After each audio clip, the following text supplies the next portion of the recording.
Hey groupers, Pastor Marshall here. Still digging through the 8th chapter of John. Like the 6th chapter, it's just a pregnant chapter, starting with the woman caught in adultery and then the accusations of the Jews against Jesus. Well, it ends now with Jesus' greatest statement to his divine nature. The end of chapter 8. I shared in my message on Sunday about my Napoleon Dynamite movie experience.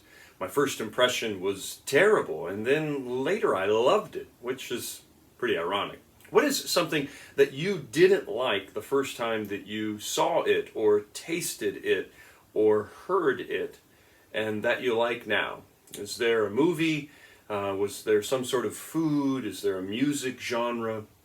What's something that you didn't have an appetite for, ears for, or a space in your heart for, but now it's something that you really like?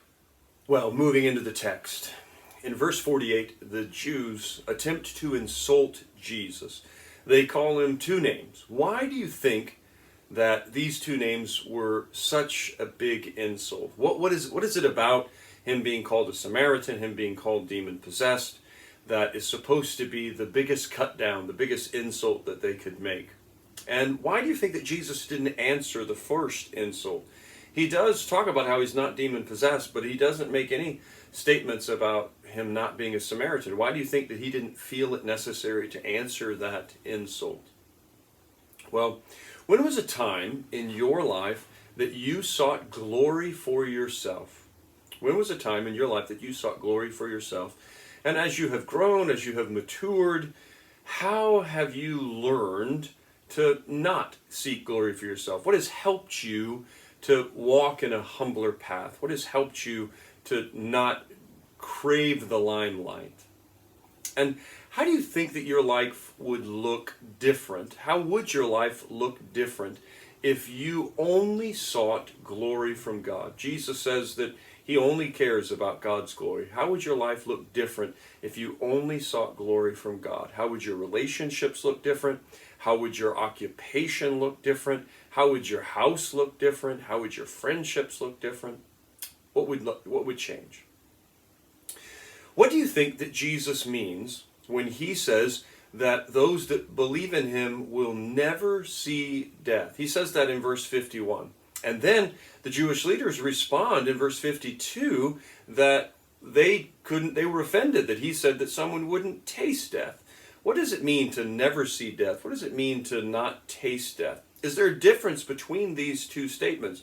Does Jesus say one thing and then they mean another? And then, while you're just on this subject, I want you to turn to the book of Hebrews, Hebrews chapter 2, verse 9. Read that verse.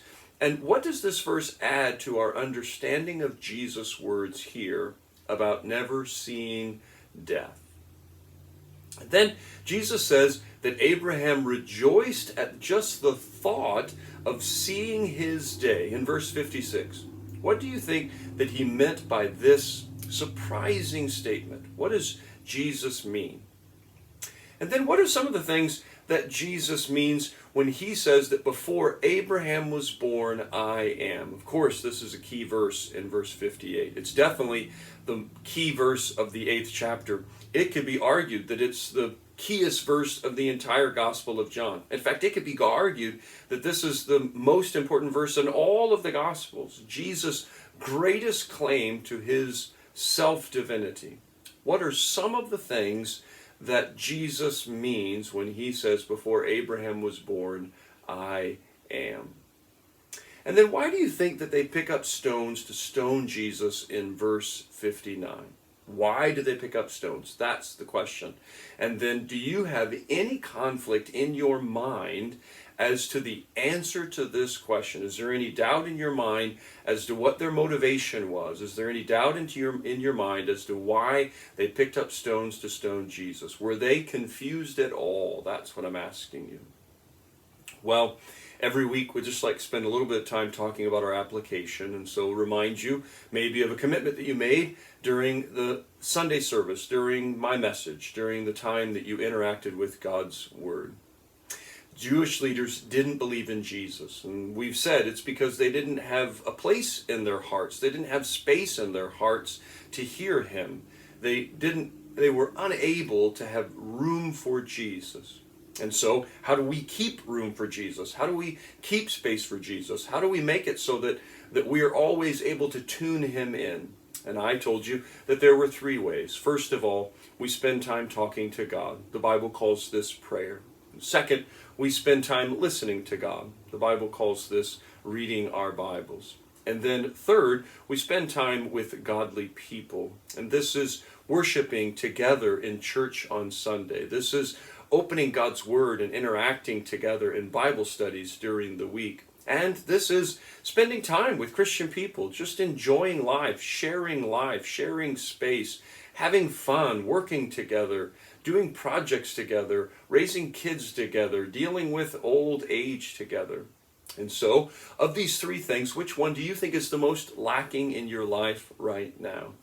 Prayer, Bible study, or the people of God? And what do you need to change so that you can make sure that you always have room to hear Jesus in your life?